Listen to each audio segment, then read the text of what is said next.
PFI की बात करी और आपने कहा कि जो है लालू जी जो है नहीं चाहते हैं कि इनको अरेस्ट किया जाए, इनको जो है बैन किया जाए। तो क्या ये जैसे जैसे चुनाव पास आता है तो क्या इसकी वजह से ये पोलराइजेशन की ओर बढ़ रहा है? नहीं, पोलराइजेशन क्या है? आप मुझे बताओ कि पीएफआई जैसी संस्था जी किस धर्म के अनुयायियों ने बनाई, इसके आधार पर चलनी देनी चाहिए क्या? हमारा नीति स्पष्ट है, जो देश के टुकड़े करने की बात करेगा, देश के खिलाफ काम करेगा, वो कोई भी हो उस पर प्रतिबंध लगा दिया जाए और जेल की सलाखों के पीछे ढेर सारे लोग गए हैं जी। इनकी राजनीति ही ऐसी है कि देश की सुरक्षा के लिए उठाए हुए कदमों को वो हिंदू और मुसलमान के तराजू में तोलते हैं। ऐसा नहीं करना चाहिए। देश की सुरक्षा किसी धर्म के साथ जोड़कर देखना ही अपने आप में एक बड़ा गुनाह है। लालू जी कहते हैं कि पीएफआई के संग हो रहा है जो आरएसएस के संग होना चाहिए। अब लालू जी को क्या बताएं, वो राहुल जी तो नहीं है, मगर अपने फायदे के लिए कुछ भी बोल देते हैं। वो राजनीतिक स्कोर करने के लिए ऐसा बोलते हैं, उनकी वोट बैंक को एड्रेस करने के लिए बोलता है। उनको भी मालूम है आरएसएस क्या है और पीएफआई क्या है।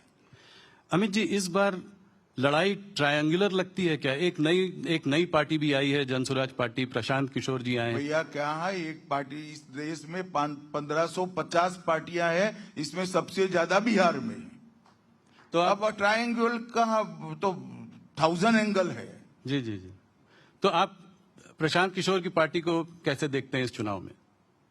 देखिए, सभी को अपनी पार्टी बनाने का अधिकार है, उन्होंने भी पार्टी बनाई है, मगर मुझे पूरा चुनाव स्पष्ट दिख रहा है कि मुकाबला एनडीए और महागठबंधन के बीच में है और इसमें बहुत जाड़ी एज एनडीए के गठबंधन को प्राप्त है। तो वोट नहीं कटेगा इनके वजह से, दोनों तरफ कोई खास फर्क नहीं पड़ेगा? नहीं, वोट तो मिलेगा, सभी को मिलता है। अब किसी पार्टी में किसी को टिकट नहीं मिला, वहां जाकर खड़ा रह गया तो कुछ वोट तो ले ही जाता है।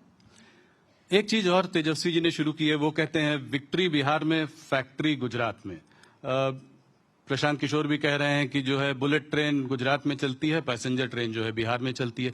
तो इस तरह के जो चुनाव के समय में जो इस तरह के बयान आ रहे हैं, इनको आप कैसे देखते हैं? ये चुनाव के समय के ही बयान है। मैं लालू प्रसाद यादव जी को पूछना चाहता हूं कि बरौनी का कारखाना किसके समय में बंद हुआ? उनके गठबंधन के समय में बंद हुआ, जो मोदी जी ने चालू किया जी। इतने सारे इथेनॉल बनाने के कारखाने किसके समय में लगे? मोदी जी के समय में लगे। पेट्रो रिफाइनरी किसके समय में आएगी? मोदी जी के समय में आएगी।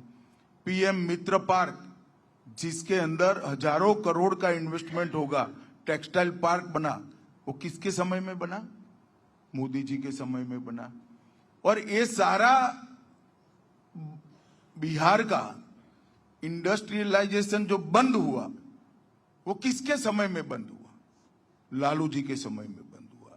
कानून और व्यवस्था के चलते बंद हुआ। नीतीश बाबू ने 20 साल तक कानून और व्यवस्था अच्छा सुधारा है। मोदी जी ने पहले इंफ्रास्ट्रक्चर को सुधारा, अब बिजली के कारखाने लग रहे हैं और अब उद्योग भी यहां आ रहा है, आईटी पार्क भी यहां बन रहे हैं और अच्छे एजुकेशनल इंस्टीट्यूट भी यहां बन रहे हैं।